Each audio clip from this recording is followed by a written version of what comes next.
In this video, I'm going to teach you how to charge Samsung Chromebook without a charger.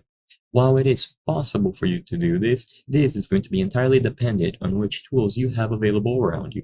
The most important one by far, and what I would consider the bare minimum, is going to be a USB-C cable. So assuming that you have a modern Chromebook, it is going to have a USB-C port for charging. Of course, if you have an older one that has a barrel style port, then you can grab that cable instead.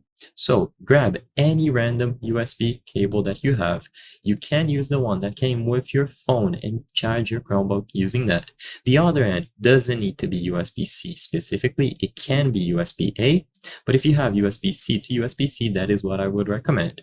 Once you have the cable, you need to find some valid power source to actually charge the Chromebook. You can use a wall adapter, you can use a power bank, or any other compatible device that has power pass-through. You will plug one end of the cable into your respective choice, and then the other one goes into the Chromebook. So all that you have to do is, using the USB cable, plug one end of it into a valid power source and the other one into the Chromebook.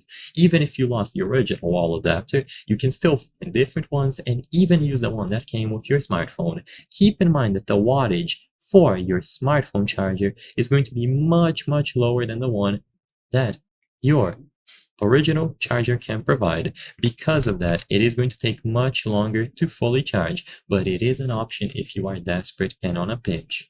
So look for a USB-C wall adapter, look for a portable power bank, use your smartphone charger, and besides this, there isn't much else that you can do. The bare minimum is going to be a USB cable to charge the Chromebook, and then you must plug it into a valid power source. So I hope I was able to help you. If this video helped you, please consider subscribing. As you can see, according to our channel metrics, 83% of the people watching our videos are not subscribed. By subscribing, you can help us make high quality videos. Thank you for watching, and I'll see you in the next one.